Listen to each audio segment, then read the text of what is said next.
야당 복. 근데 물음표네요. 그러니까 야당복이 있다. 흔히 정치권에서 그렇게 얘기하거든요. 그럼 이 얘기는 여당에서 나왔겠네요. 야당복이 있다라고 얘기한 걸 보니까요. 자, 기사로 먼저 확인해 보죠. 지금 민주당은 전당대회를 앞두고 지도부가 되기 위한 경쟁 치열하게 벌어지고 있거든요. 이런 기사 있군요. 그런데 이게 주말 지난 금요일서부터 쭉 이어지는 내용이죠. 지금 저소득층이 국민의힘을 지지한다. 무당의 나라. 뭐 이런 표현들이 있었는데 공통점은 이재명 민주당 당대표 후보가 한 말이에요. 그래서 논란을 자초하는 이재명의 입. 한겨레 기사는 이렇게 제목을 달고 있습니다. 자, 빈자를 향한 이분법적 인식 아니냐. 민주당 당대표 후보들이 비판에 나섰고요.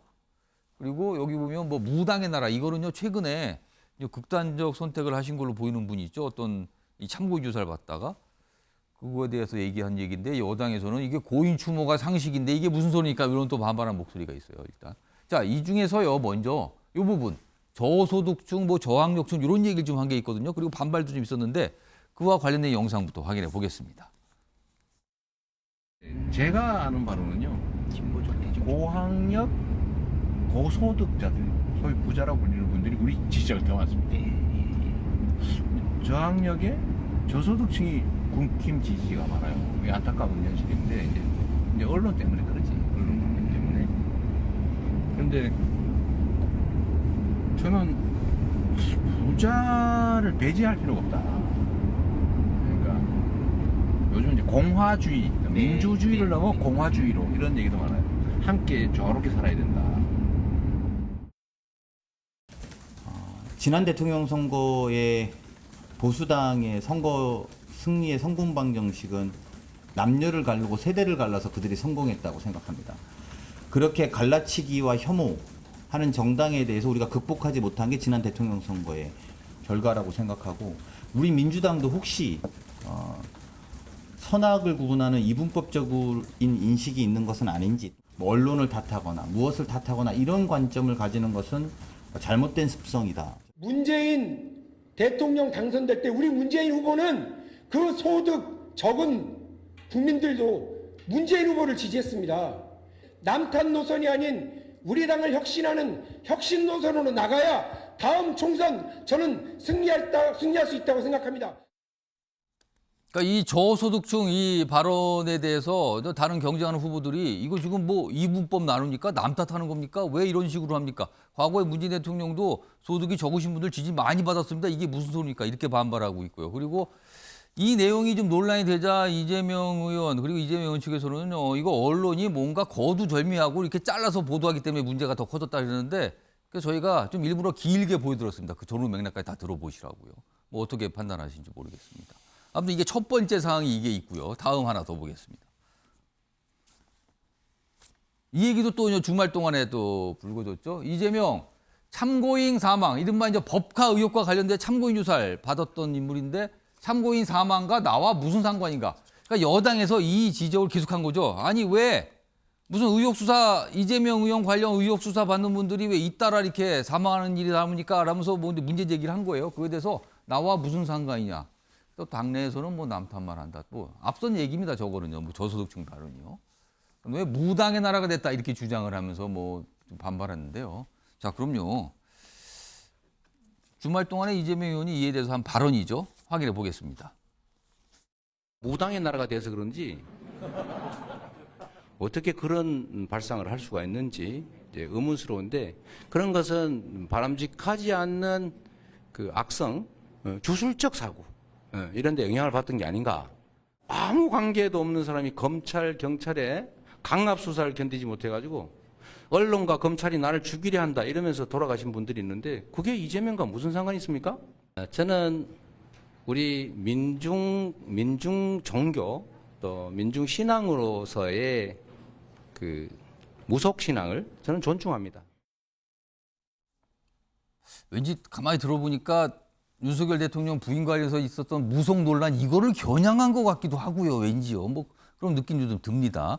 자, 이에 대한 반응이 있거든요. 여기 김기현 국민의힘 의원이요. 이렇게 반응을 했어요. 최근에 이런 이재명 의원의 일단 이 어떤 발언 논란에 대해서 우리 당이 비록 지금 내용으로 어려움을 겪고 있지만 일단 당은 어렵다. 그런데 이재명 의원의 궤변과 막말에 야당복이 있음을 실감하는 한 주였다.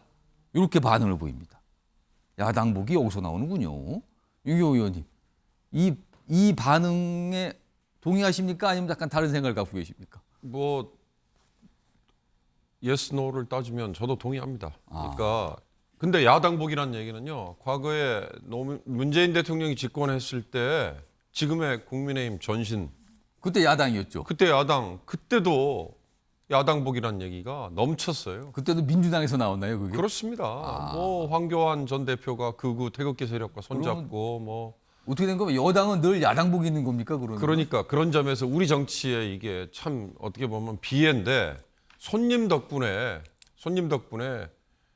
주인의 허물이 어떻게 보면 덜 보이는. 그러니까 집권당이 항상 욕을 먹게 돼 있어요. 집권 세력이 욕을 먹게 돼 있어요. 예. 그런데 본인들의 자책보다는 본인들 아닌 경쟁 또는 뭐 반대쪽에 더 큰 자책이 어떻게 보면 비슷하게 보이는 거죠. 이제 그런 표현인데요. 저는 이재명 의원에게 가장 아프고도 큰 약점이 바로 이거다. 지금 야당의 더군다나 다수를 차지하고 있는 제1야당의 전당대회를 앞두고 있는 상황에서 예. 정말 이게 흥행이 되고 있는 거냐. 선거에서 2번 지고 난 야당이 거듭나려고 지금 전당대회를 하고 새 지도부를 뽑으려고 하는데 예. 이게 새 지도부가 뽑히고 나면 야당이 뭔가 좀 수권 정당으로 발돋움하기 위해서 뭐가 달라지겠구나라는 기대감을 줘야 되는데 이재명이라는 대표 지도부가 나오면 아니 다시 도로 뭐 이런 얘기 하잖아요. 지난번 대선과 지방선거 졌을 때 상황과 똑같이 다시 복귀되는. 그럼 달라졌다라는 인상과 어떤 호소를 국민께 줄 수 없다, 이 뜻입니까? 그럼 결정적인 흠이자 약점 아니겠습니까? 그러다 보니까 그렇게 될 경우는 지금 추락하고 있는 윤석열 대통령과 국민의힘에게 예. 오히려 숨쉴 공간을 제공하는 거 아니냐. 뭐 이런 얘기까지 나오는 게 얼마나 큰 약점입니까? 예. 좀 그런 점에서 저는 기회 될 때마다 이재명 의원이 좀 국민에게 사실상 잊혀질 정도만큼이나 좀 휴식기를 가지시라고 예. 권했던 게 바로 그런 이유였는데요. 저는 뭐 민주당을 지지하거나 국민의힘을 지지하거나 이런 특정한 입장에서 드리는 얘기가 아니라 예. 그냥 이 정치권을 바라보는 평범한 국민의 입장에서 보면 그런 점에서 좀 안타까움이 크다. 이 말씀 좀 드리고 싶습니다. 지금 민주당 당대표 경쟁은 후보가 3명으로 이제 좀 줄어들었죠. 그리고 경쟁이 치열하게 벌어지고 있는데 다음 기사 하나 보죠. 이재명 의원과 관련되어 있는데 이재명 의원의 최근에 어떤 반응이나 입장이 조금 이렇게 두 가지로 나뉜다. 뭐 이런 걸 분석한 기사예요. 당내 사법 리스크 공격에 침묵한 이재명. 근데 국민의힘 또는 뭐 윤석열 대통령과 관련돼서 국민의힘 공세엔 맞불을 강하게 받치고 있다. 약간 다르다는 거죠. 그러니까 무당의 나라 됐는지 이것도 가만히 듣고 보면은 윤석열 대통령을 겨냥해서 한 말 같기도 하거든요. 지금요. 불쾌감을 나타냈다.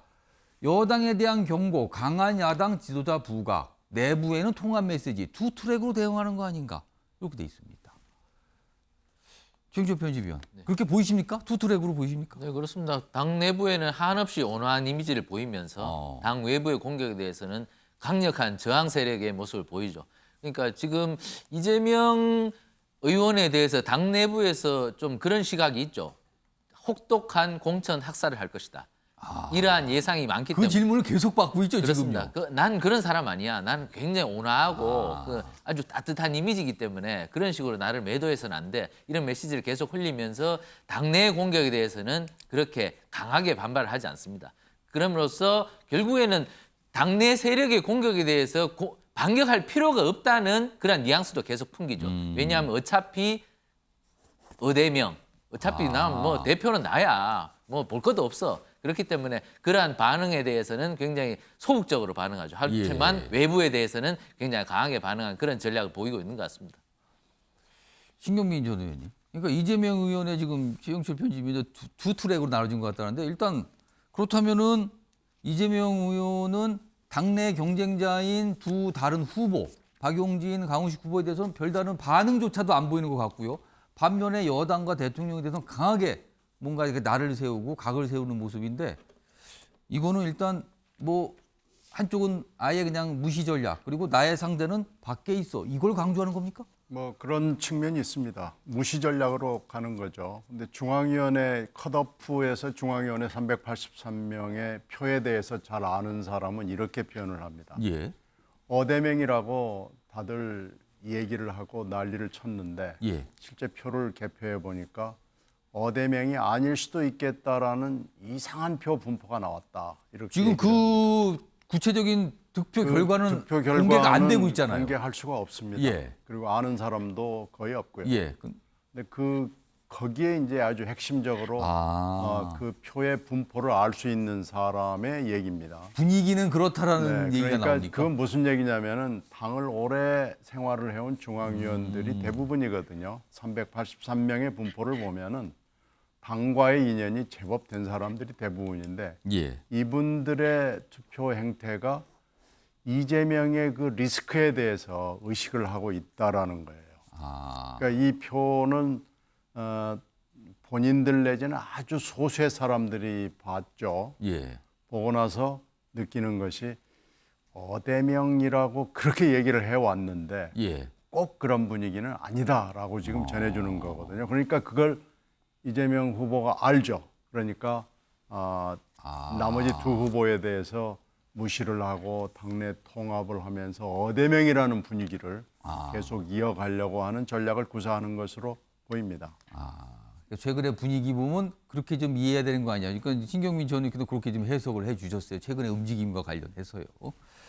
자, 다음은 민주당과 관련돼 있습니다. 다른 두 명의 후보는 단일화 얘기를 좀 하고 있는 상황이거든요. 자, 그런데 이게 단일화라는 게 늘 항상 진통이 있죠. 기사 있습니다. 자, 박용진 후보는 빨리 단일화해야 된다. 근데 강훈식 의원은 단일화 뭐 좋습니다라고 하면서도 접점부터 찾아야죠.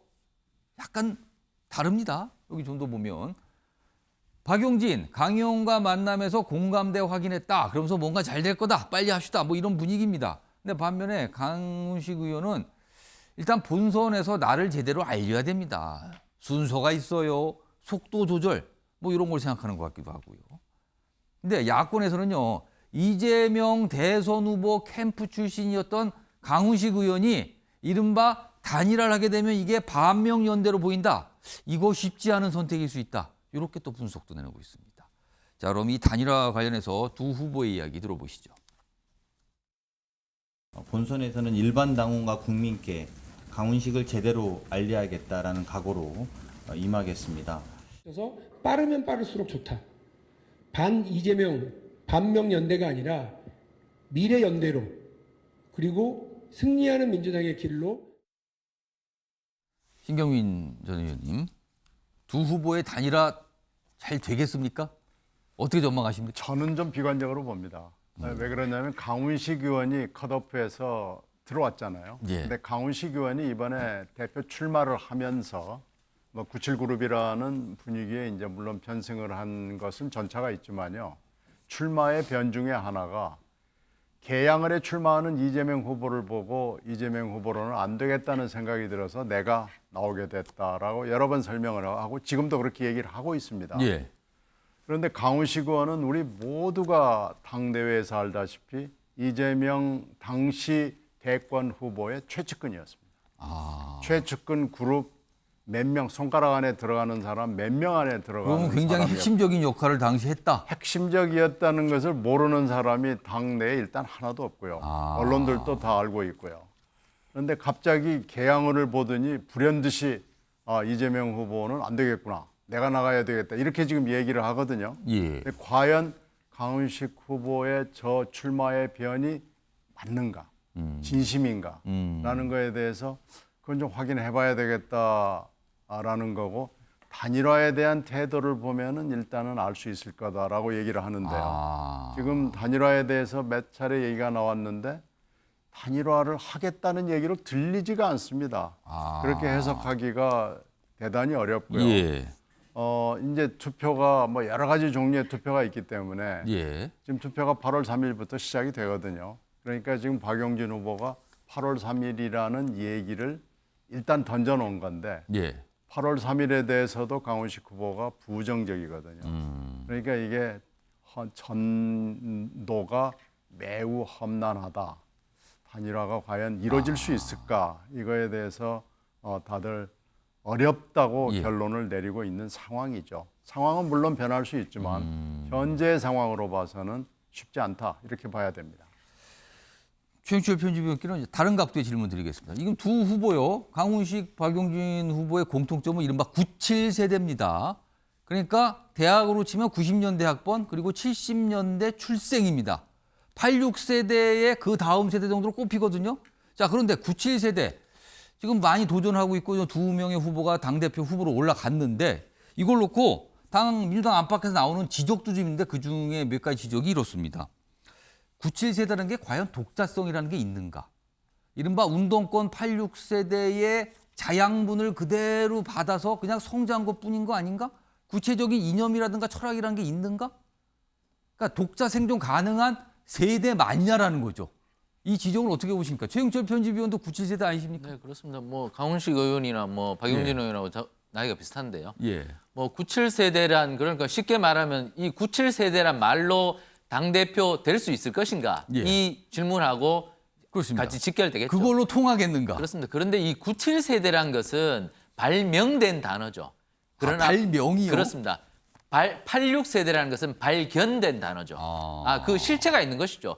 우리나라의 제도적 민주화를 가져온 예. 1987년도를 기점으로 한다면 86세대가 정말 피땀 흘려 노력했던 그 결실이 바로 1987년의 제도적 민주화거든요. 예. 그러니까 86세대란 것은 분명히 실체가 있는 것이고 결국에는 발견될 수 있는 것이죠. 실체와 역할이 분명히 뚜렷하다. 그렇습니다. 예. 그렇지만 97세대란 것은 누군가가 만들어낸 것이지 결국 뭐 97세대가 뭘 했지 이 질문에 대해서 과연 몇 명이나 답을 할 수 있을 것인지에 대해서는 굉장히 좀 의문이 있다는 것이죠. 그렇기 때문에 저는 발명된 세대가 발견된 세대를 과연 뭐 이길 만큼 예. 굉장히 어필할 수 있는 그러한 능력이 있는 것인지 저는 사실 저는 그 세대이지만 예. 좀 의문이 있고요. 그렇기 때문에 저는 뭐 상대적으로 저 두 분이 아마 단일화를 한다고 해도 이재명을 넘어서기는 힘들 것이다. 결국에는 97세대가 97세대로서 자리매김하고 더 나은 정치적 행보를 하기 위해서는 97세대로는 안 되고 나는 어떤 비전을 갖고 대한민국을 새롭게 만들어 예. 갈 수 있을 것이다라는 비전을 제시할 수 있을 때 97세대의 위상이 달라질 것인지 예를 들어서요. 2030 세대가 홍준표 대구시장을 좋아합니다. 예. 나이 70이 넘은 사람을 예. 좋아합니다. 그것은 홍준표 대구시장이 젊어서 그런 것이 아니고 홍준표 나름대로의 2030에 대한 어필력이 있다는 것이죠.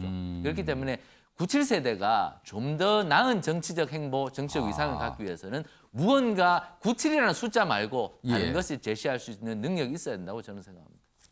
정치적으로 이제 97세대 표현하는데 이게 비슷한 세대를 사회적으로는 X세대라고 하죠. X라는 거는요. 알도리가 없다 또는 뭐가 될지 모른다 이런 뜻도 되거든요. 뭐 모르겠습니다. 과연 이번에 전당대회에서 이 두 97세대 후보들이 어떤 모습, 어떤 성과를 낼지 많은 분들이 지켜보고 있습니다.